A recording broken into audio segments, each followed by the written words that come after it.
에듀윌 유료 회원만의 남다른 서비스.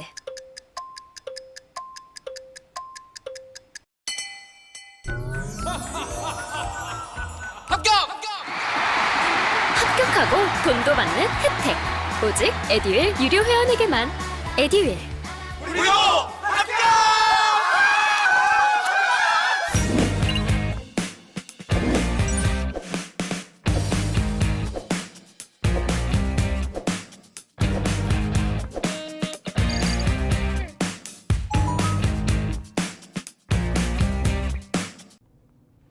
자, 여러분 이제 이어서 우리 한번 보실까요? 자, 이제 UN 기후 목표 정상회의 개최 이런 소식이 들어와 있습니다. 국제 외교 쪽으로 가보니 UN 기후 목표 정상회의가 있었대요. 기후 목표 정상회의 앞선 주제에서도 비슷한 내용을 달았습니다만은 우리가 이제 환경 문제에 대해서는 이제 올 때까지 왔다 이렇게 이제 보고 있는 거예요. 자, 그래갖고 파리 협약 체결 5주년을 맞아서 12월 10일 국제연합 기후 목표 정상회의가 영국, 프랑스의 공동 주최로 온라인 개최됐다 이렇게 되어 있습니다. 자, 이제 1997년도에 교토 정서라는 게 채택이 됐죠. 그래갖고 탄소 배출을 줄이자, 그리고 탄소권 거래 제도 같은 것들을 도입하고 뭐 이런 것들을 했지만은 사실은 뭐 굉장히 큰 성과를 봤다고 보기는 좀 어렵고요. 이것을 대체하고 강제력을 좀 더 강화하기 위해서 파리 협약이 이제 체결이 됐습니다만은 이 파리 협약도 5년이 됐습니다. 자, 그래서 파리 협약에서 파리 협약 체결한 지 5주년을 맞아가지고 국제연합 기후 목표 정상회의가 이제 영국과 프랑스 공동 개최로 열렸는데요. 여기에서 이제 산업화 이전 수준 대비 지구 평균 온도가 2도 이상 상승하지 않도록 온실가스 배출량을 단계적으로 감축해야 된다. 앞서서도 말씀드렸지만 이게 이제 탄성을 잃어버리는 게 막 2도 이상 올라가고 그러면 탄성을 잃어버린다는 거예요. 큰일 난다는 겁니다. 그래서 우리가 이제 그 탄성을 잃어버리지 않도록 하기 위해 가지고 이제 평균 온도가 2도 이상 상승하지 않도록 온실가스 배출량을 단계적으로 감축하자 이렇게 하는 것입니다.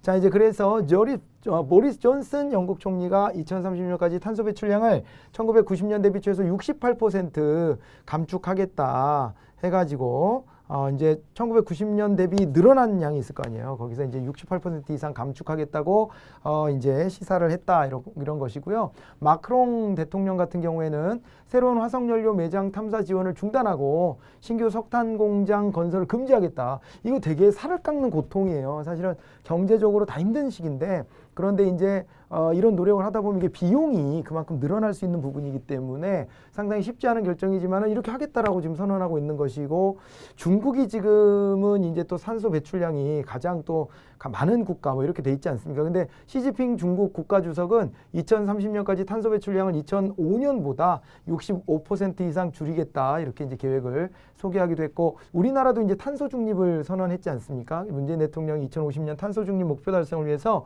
사회 부문별로 체계적인 로드맵을 만들어 실행할 계획이라고 밝혔고, 그 다음에 장기 저탄소 발전 전략을 올해 안에 만들어서 유엔에 제출하겠다라고도 했습니다.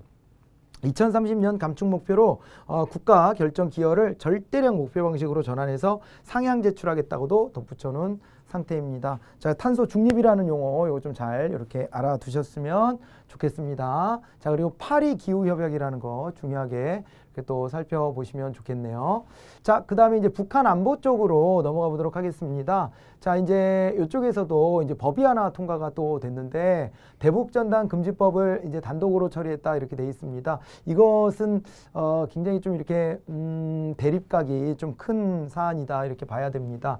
이게 그래요. 보수와 진보를 나눌 때 말이에요. 보수 대 진보를 나누는 거. 이것이 이제 가장 기본은 어떤 거냐면, 보수와 진보를 나눌 때 경제정책을 가지고 이것을 나눕니다. 경제정책을 가지고 나누는데, 보수다 그랬을 때에는 이제 정부 개입을 이제 최소화하는 것을 추구합니다. 그런데 이제 진보다 그랬을 때는 정부 개입의 이제 필요성을 이제 역설을 하죠. 정부 개입이 필요하다 이렇게 이제 보시면 되는 겁니다. 그런 이제 견해들을 가지고 있고, 보수 진영이다 그랬을 때는 어떻게 되냐면은, 그러면서 여기가 이제 자유주의에 기반해 가지고 효율성 같은 것들을 이제 극대화하기 위한 노력을 한다 이 말이에요. 그런데 진보 진영에서는 형평성 같은 것들도 함께 고려한다. 이거는 기본 중에 기본이에요. 그런데 요 보수와 진보를 나눌 때 미쿡 같은 경우에는 뭘 가지고도 나누냐면 낙태에 대한 겁니다. 낙태. 낙태를 가지고서 이제 어떻게 하냐면 보수 세력은 이제 프로라이프라고 해가지고요. 프로라이프라고 해가지고 이제 라이프, 프로라이트 해가지고 요거는 이제 낙태에 대한 전면 금지, 낙태 금지를 주장하고요. 그 다음에 이제 진보 쪽에서는 프로초이스라고 해가지고요. 프로초이스라고 해서 이제 낙태에 대해서 여성의 선택권을 더 중시하는 이런 태도를 보여요. 이걸 가지고 보수와 진보를 엄청나게 이제 나눕니다. 아주 기본적으로 이제 이걸 기준으로 삼는데 우리나라 같은 경우에는 우리나라는 이 기준에 북한에 대한 태도죠. 그죠? 북한에 대해서 이제 보수주의에서는 말이에요. 대화보다는 이제 북핵 폐기 같은 거 이런 것들에 기본하고 있죠. 대화보다는 있잖아요. 북한의 전향적인 어떤 태도 변화 이런 것들을 이제 원하는 겁니다. 북한에 대한 근본적인 태도 변화가 필요한 거 아니냐 이렇게 이제 보고 있고요. 그 다음에 여기서 강대 강이 이제 부딪히는 거예요. 그래서 세력 균형 전략 같은 것들을 이제 추구합니다. 세력 균형 전략을 추구하는데 이 세력 균형 전략이다 그랬을 때 여기에 해당되는 게 바로 뭐겠습니까? 이 세력 균형 전략이 바로 다름 아니라 이제 요게 한미일 동맹이라고 하는 것이거든요. 한미일 동맹 이런 거를 이제 추구를 합니다. 그런데 자 이제 진보 쪽 이쪽으로 보면은 여기는 이제 어떻게 되냐면 북한의 근본적 태도 변화라기보다는 이제 대화 같은 것들을 통해 가지고 이제 대화를 통해서 평화적인 방법으로 좀 해결하자 이런 겁니다. 그래서 여기서는 집단 안보 전략 같은 것들을 많이 선호하죠. 집단 안보 전략이라 그래요. 집단 안보 전략이다 그랬을 때는 우리 이제 그 사례가 육자회담 같은 거 과거에 있었잖아요. 육자회담 같은 걸 통해 가지고 대화를 통해서 남한 북한만의 문제도 아니고 이것은 이제 한미일뿐만 아니라 이제 중국이나 북한 뭐 당연히 들어오고 중국이나 러시아까지 포함해서 대화로 이걸 해결해 보자 한반도 문제를 이렇게 이제 주장하는 것이죠. 그래서 이제 이쪽에 진보 쪽에서는 이거를 뭐라 그럽니까? 뭐 햇볕 정책 아니면은 평화 번영 정책 이런 식으로도 불렀었어요 과거에. 자 이제 이렇게 대립이 돼요. 우리는 이걸로 이렇게 대립이 되기 때문에 북한 전단 금지법에 대한 부분도 극명하게 나눠집니다. 그래서 보수 쪽에서는 대북 전단 보내는 거 북한의 인권 문제에 대해서 항의하고 그 다음에 북한 사람들한테 실상을 제대로 알려야 된다. 그래서 이 대북 전단하는 것을 왜 방해하냐 이런 이제 입장이고 진보 진영에서는 지금 이제 집권 세력하고 이렇게 해서 대북 전단이 오히려 접경지역 우리나라 국민들에 대한 위험을 굉장히 좀 가중하고 쓸데없이 북한을 정서적으로 자극하는 꼴 아니겠느냐 이런 입장을 많이 좀 보이고 있습니다. 그렇게 보이고 있고 그 다음에 또 이제 한편으로는 이게 보내도 실효성이 없다는 거예요. 바람을 타고 거의 이제 우리 진영으로 떨어지기도 하고 그 다음에 남북 간의 이제 평화를 이 대화로서 해결해 보려고 9.19 군사 합의 같은 걸 했어요. 그래가지고 문재인 정부 들어와서 9.19 군사 합의를 해가지고 이제 이렇게 서로의 선전전 같은 걸 하지 않기로 했는데 그런데 이거를 남한에서 어기는 것을 방기하고 있을 수는 없다는 것이고 이게 뿌리를 찾아보니까 이 어디서 이런 돈이 나오나 봤더니 이게 이제 미국의 어떤 그 정보국이나 이런 데서 했던 그런 어떤 이 뭐라 그럴까요? 비밀리에 이렇게 운영했던 어떤 자금들 이런 것들이 또 이렇게 흘러들어오는 정황도 있다. 뭐 이런 주장까지도 나옵니다. 그래서 이게 어떻게 보면은 우리나라 전단을 뿌리는 사람들도 순수한 마음으로 뿌리는 건지 잘 모르겠다 이런 이제 지적도 막 하더라고요. 그러면서 이제 서로 이 근본적으로 어떤 견해가 엇갈리고 있으면서 이것이 대립되는 부분이었습니다. 그래갖고 대북전단 금지법을 이제 처리했던 것은 이제 요게 12월 14일에 통과가 됐잖아요. 그래서 정기국회가 끝나고 정기국회 기간에 통과가 안 됐고 그리고 이게 정기국회가 끝나고 임시국회를 다시 열어서 이 부분을 처리를 했어요.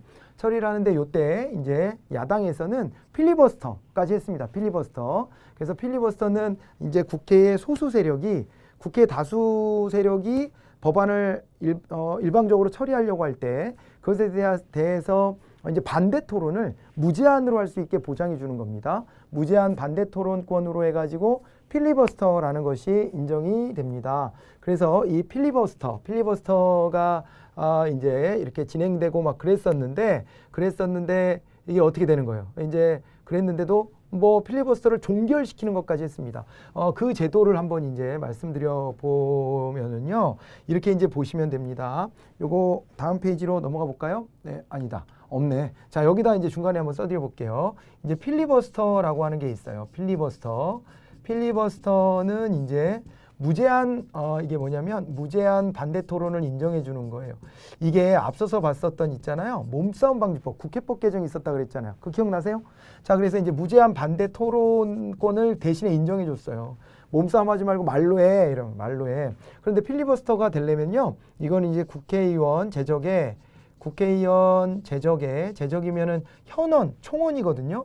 그러니까 이제 제적이라는 말을 쓰는데 제적에 3분의 1 이상의 요구가 있을 때 요구 시에 이제 필리버스터를 할 수가 있고요. 그 다음에 이거에 이제 이거에 대해서 필리버스터에 대한 종결권이 있습니다. 필리버스터의 종결이나 자 필리버스터를 종결하거나 또는 있잖아요. 플러스 또 뭐가 있냐면은요. 신속처리 법안 지정이라고 하는 게 있어요.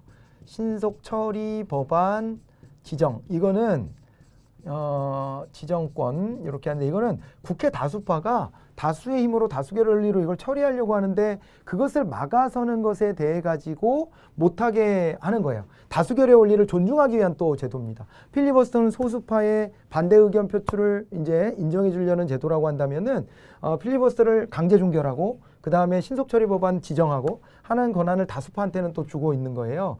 그래서 이거는 또 이제 국회의원 제적에 어떻게 돼요? 제적의 5분의 3이에요. 5분의 3 이상의 이제 찬성이 있어야 돼요.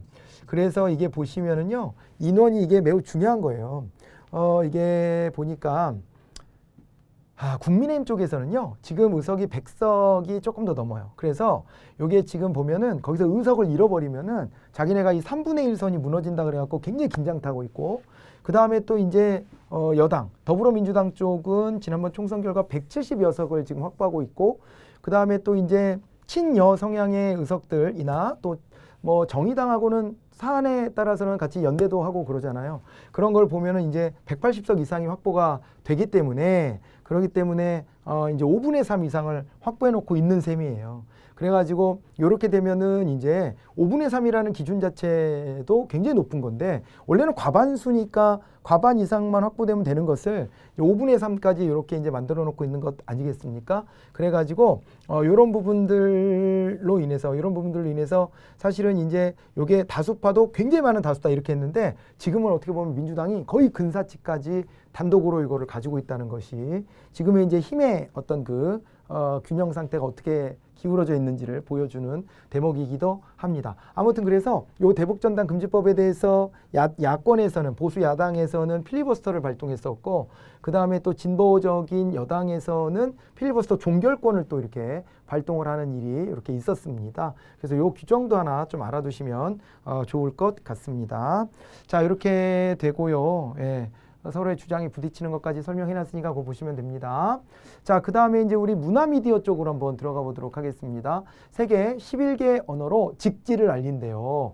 그래서 충청북도 청주가 여기가 이제 현존하는 최고의 금속활자본 직지심체 요절을 널리 알리기 위해서 직지 글로벌 웹사이트를 구축했다. 여기 청주가 이 직지가 만들어진 곳 이래가지고 굉장히 이제 이 부분을 좀 이제 많이 부각을 시킵니다. 부각을 하고 있고요. 잘하고 있습니다. 열심히. 자, 그래서 직지는 서양의 최고 금속활자본인 구텐베르크의 성서보다 78년 앞섰다. 2001년 세계 기록 유산으로 등재가 되어 있다. 이렇게 보시면 됩니다. 청주 고인쇄박물관이 발행한 학술서적, 각종 학술 회의 자료와 청주 고인쇄박물관이 소장한 금속활자 복원 자료와 또 그다음에 금속활자본 관련 자료 10만여 장도 모두 전자책으로 제공하고 있다. 그래서 이게 청주에 보면은 하이닉스 반도체 공장이 또 있습니다. 그래서 하이닉스가 이것을 재밌게 또 이제 광고도 만들고 그랬더라고요. 과거에 이제 또 여기 직지를 만들었던 것처럼 지금은 반도체를 그렇게 만들고 있다. 세계 최초로 막 하고 있다. 기술 개발하고 있다. 그런 것들을 막 빗대가지고 재밌는 이제 광고를 만든 것도 본 적이 있는데요. 아무튼 이렇게 해서 세계 11개 나라의 언어로 직지에 대해서 알리는 이런 작업을 하고 웹사이트를 개설했다. 많이 봤으면 좋겠네요. 그죠? 예, 자랑스러운 이 문화유산이 이렇게 또 소개가 되는 부분이 있습니다. 그거 하나 좀 봐두시면 좋겠고요. 자, 이번에는 과학 IT 쪽으로 이제 건너가 보도록 합니다. 과학 IT 쪽인데요. 이건 또 우울하네요. 국내 개인정보 2,346만 건 해외 다크웹에 유출됐다 이렇게 되어 있습니다. 다크웹도 전에 한번 소개해 드린 적이 있는데요.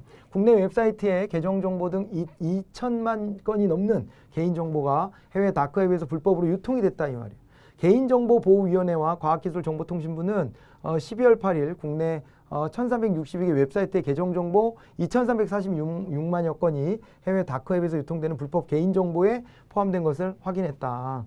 끝에 KR로 끝나는 것들만 확인했는데 이 정도라고 했습니다. 다크웹은 일반적인 검색 엔진으로는 찾을 수 없어서 특수한 경로로만 접근 가능한 웹사이트다 이렇게 이제 보시면 되는데 이런데 이제 개인정보가 막 돌아다니고 있다 이렇게 이제 보시면 되는 거예요. 그래서 개인정보위원회는요, 여기 많은 이용자가 같은 아이디와 비밀번호를 여러 웹사이트에서 이용하는 행태를 고려할 때, 이제 특정 사이트에 계정 정보가 유출되면 이를 이용한 크리덴셜 스토핑을 통해서 추가적인 개인정보의 탈취로 이어질 수 있다. 용어들을 좀 이제 기억하세요. 다크웹도 기억하시고 크리덴셜 스토핑이라는 단어도 좀 기억해 놓으시면 좋습니다. 자, 이 단어는 해커가 확보한 아이디와 비밀번호를 여러 웹사이트나 웹에 대입해서 로그인이 될 경우 개인정보나 그 다음에 자료를 탈취하는 수법이다 이렇게 되어 있습니다. 자, 그래서 이 용어들을 좀 기억해 놓으시고 여기는 정말 나빠 이렇게 쓸까요? 정말 나빠 이렇게 쓰고 지나가 보도록 하겠습니다. 자, 그리고 이제 넷플릭스 멜론 무료 체험 후 유료 전환 시 7일 전 통지가 이제 의무화됐다. 이 부분도 반가운 소식입니다. 항상 이제 저런 거 이렇게 가입하게 되면은 나도 모르는 사이 유료로 전환돼. 저도 한번 거기에서 그랬는데 전자책 읽는 그 리디북스 업체 말해도 되나? 리디북스 같은 데서 자동으로 그게 막 연장이 돼 있었던 거예요. 그래가지고는 이용도 안 했는데 이거를 한참 동안을 내고 있었더라고요. 그래가지고 그거를 또 이제 빠져나가는 거를 이렇게 바로바로 챙겨봤어야 되는데 매달 이거를 정리를 못하고 있다가 그러다 나중에 알게 돼가지고 이거 빠져나갔다고 이렇게 연락을 했더니 아이고 고객님이 그때 뭐 이게 체험을 하시고 그래가지고 자동 연장됐습니다. 그런 적이 있었어요. 너무 막 열받아가지고.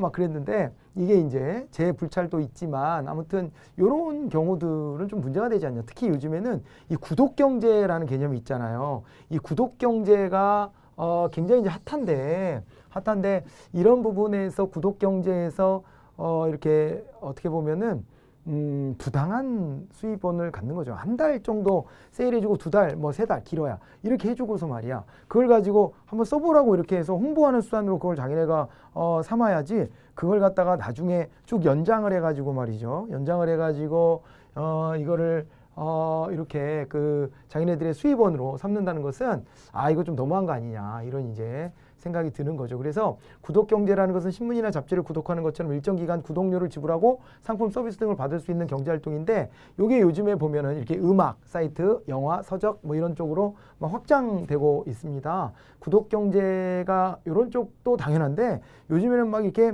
이런 거 있잖아요. 음식 배달하는 것도 구독의 개념이 있죠. 매달 몇 회 뭐 이렇게 뭐 음식을 배달해 준다든가 이런 것도 있고요.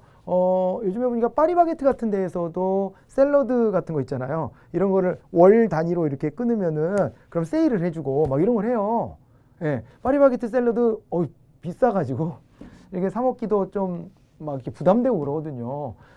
그런데 또 그걸 집에서 그렇게 해 먹자니 또 더 부담스럽고 그러니까 그거를 갖다가 이렇게 이제 이용을 하긴 하는데 경제적으로 타격이 있으니까 먹고 싶어서 잘 못 먹고 뭐 이런 경우에 월에 몇 회 이상 뭐 해가지고 그걸 끊어 놓으면 저렴하게 이렇게 주는 겁니다. 그렇게 되면은 여기 이제 이런 그 판매자 입장에서도 구독 경제로 고객들을 유입시키면 그러면 안정적인 수입원이 확보된다라고 하는 그렇게 되면은 마케팅 비용이나 이런 것들도 절감할 수 있기 때문에 그런 것들 소비자들한테 되돌려줄 수 있다라고 하는 장점이 있잖아요.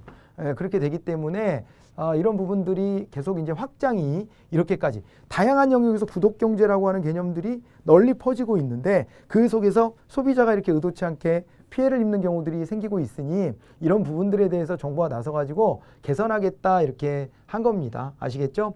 자, 이제 요런 거를 또 이제 용어를 하나 또 우리가 알아야 됩니다. 무료 체험 기간으로 유인한 뒤 무료 기간이 끝나면 이용료가 자동 결제되도록 하는 이제 방식을 전형적인 다크 넛지라고 얘기를 합니다. 요거는 기업이 소비자의 비합리적인 구매를 일부러 유도해 가지고 이익을 취하는 것이다. 다크 넛지. 이렇게 봐두시면 됩니다. 자, 요 부분까지 이렇게 확인을 해 두시고요. 다음 시간에 또 이어서 한번 또 다음 주제들 살펴보도록 하겠습니다. 고생하셨습니다.